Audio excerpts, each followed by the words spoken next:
slides, take notes. I don't see notebooks. I'm not much for writing notes either, so that's fine. So first and foremost, who am I? My name is Jonathan Ross. I drove from Toledo, Ohio to talk to you guys today, which is about 750 miles, I think. It's quite a drive. Who got caught in the storm last night too? Yeah, that's pretty brutal. So I've been playing gigs for 20 plus years, and in that time it's taken me a lot of places, namely now Norfolk. I've played all over the Midwest, various settings and so forth, from solo guitar to classical. I played with the symphony orchestra once.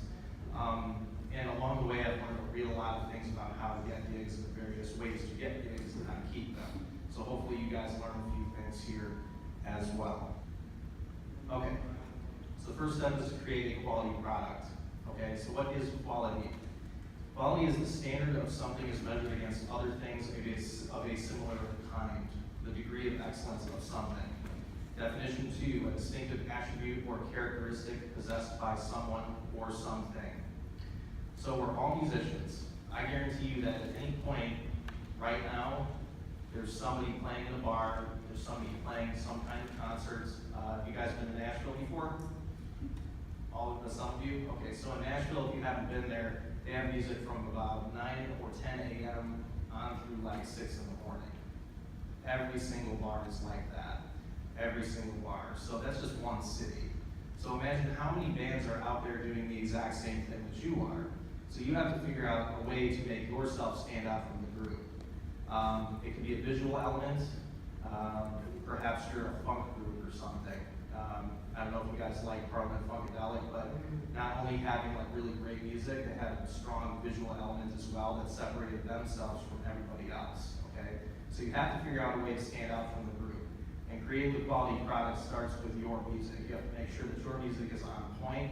You have to make sure it's well rehearsed. You have to just make sure that everything is tight, all the gears are working together, and so forth. So that's step 1. Who here does not have an electronic press kit? You all have electronic press kits? Okay. You'd be surprised, not everybody does. So I'll go over this part a little quicker then, since all of you are sort of familiar, but maybe it's time for you to update it. Maybe there's something lacking from the electronic press kit. This is sort of the more current, what venues are typically looking for. So a video performance, for sure, a miniature documentary style, 5 to 10 minutes. This could include band interviews. This could include video of you guys playing or even rehearsing. So a venue wants to get to know the group, so include that as well. If you don't have a website, you're living in the Stone Age right now, you've got to get a website. There's free options, Wix, Weebly, Website Builder. There's no excuse for you not to have a website at this point. And they're very easy to use. So I use GoDaddy on my website. For my website, it's very, very user-friendly. You do have to pay a little bit up front, but it's very, very good. These are all free options, as I mentioned. So, of course, professional photos is another one. And we all have a phone in our pocket. There's no excuse for you not to have professional photos done.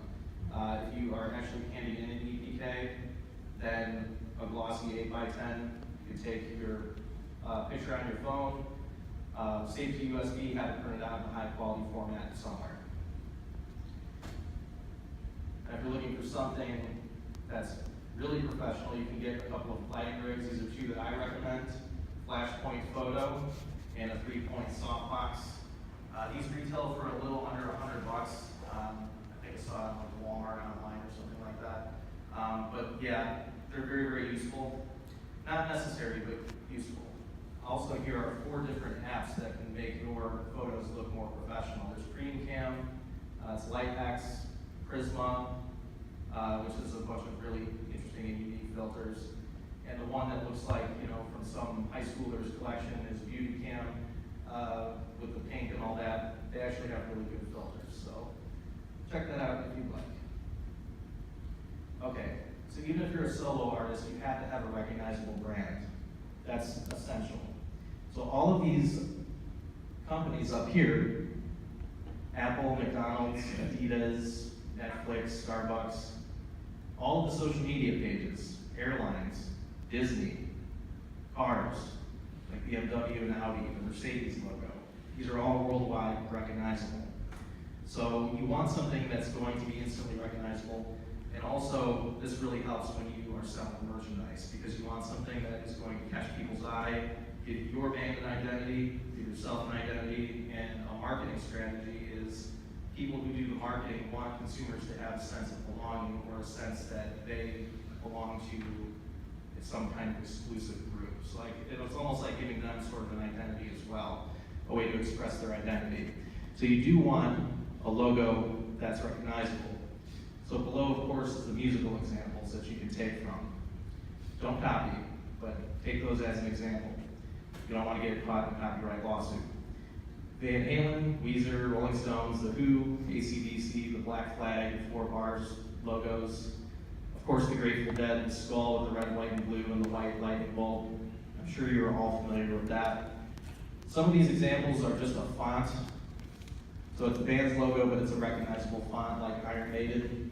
Let's see, AC/DC, Aerosmith even. It's a glare on the screen, isn't it? Yeah. Yeah, it's a very sunny room. So the point is, have a recognizable logo. Include a set list, especially if you do a cover band. Do you guys do more, who here does more than just an original group? Okay, so you guys are cover bands? Both, okay. So have an EPK for your cover band too, okay? If you're an original group, I can tell you that it's gonna be a very, very difficult ride for you guys making some kind of living with your original music. I'm sort of a jack of all trades. I don't know if there's, I'm totally unfamiliar with the Norfolk scene here. Any of you guys from Norfolk? One guy? How's the music scene here? Doesn't like a whole lot of original music. There's Not a whole lot? Not a lot, no, it's a cover area. But there are some bands doing original music that are really breaking out nicely. Well, that's good to hear, because we need more original music, so support that.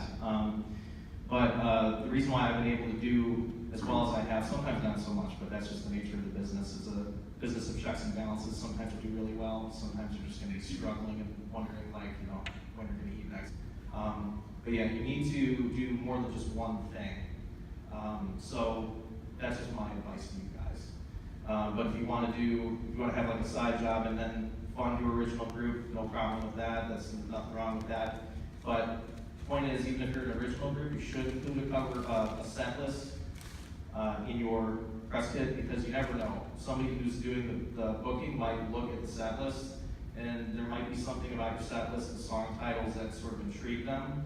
Anything you can do to try to get that gig, do it, because you want any edge you can get. Trust me. Like I said, thousands of people every week are playing places like Nashville. That's just one city, okay? So you want anything and everything you can do to get an edge.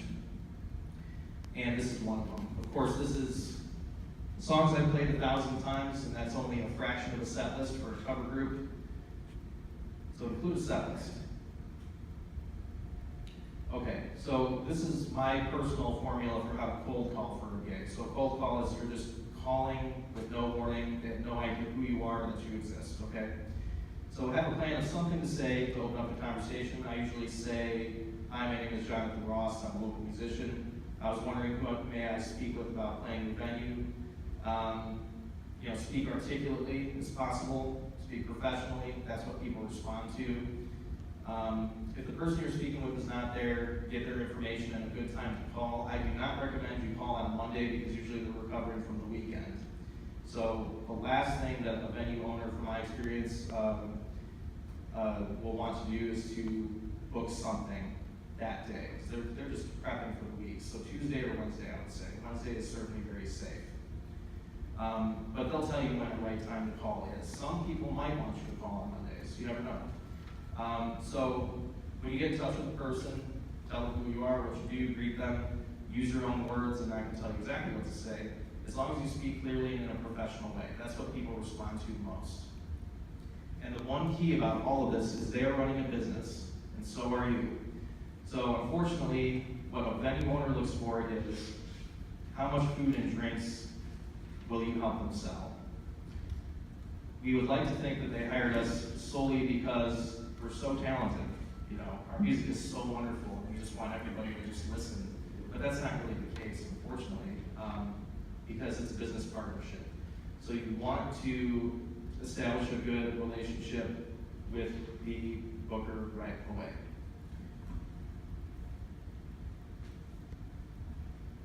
Details to sort out. Date, hit time, how long you will play, and the pay. Okay. So the date, of course, what date you're playing. The hit time is what time you start. I don't know if there's like a slang for that in this area, but we call it hit time. So that means that's when the music starts. That's when you start playing. If you're scheduled at 7 or 8, whatever time it is, don't start at 7 or 8, or start at 7 or 8, whatever time you're booked, but don't show up at that time. Make sure you get there early enough to set up, have some food, be comfortable. Try to start some kind of talk, conversation about things with the person who booked you or the servers. Start on a good foot right away, because that will help you keep them later on. Pay, I'm going to sort of leave it up to you. What's the going rate for playing a 2 or 3 hour gig in this area? 700. That's up to DC. Oh, DC? Yeah. Not where I'm from. Anyone else want to volunteer that info? For like a trio, like an acoustic trio, 250, 300. 300 if you've been playing a while. I think singles probably make 150 difference. That's pretty standard from where I'm from, yeah. Yeah. I feel like it really depends on whether or not you're a cover band, whether or not the venue actually does pay. Because there's a lot of people that will book a 4 to 5 hour slot, and they're not going to pay bands anyway. You know, and if you want to sell it, if you can, that's it. Yeah. Yeah, for where I'm from, usually, okay, so I live in Toledo, I grew up in Chicago. Toledo, $75 for like a solo gig is pretty common, believe it or not. Of course, the cost of living in Toledo is very, very low. In Chicago, where I'm from, $100 is good, 150, but the cost of living there is really, really high. So I know the markets, when you said 700, it's like Cover gigs. cover gigs. Still, I mean, at least for me, yeah, that's exceptionally. I know, like anybody I know, their eyes will just bug out of their head when you say that number, for sure. So that's interesting. So how long you will play also determines pay.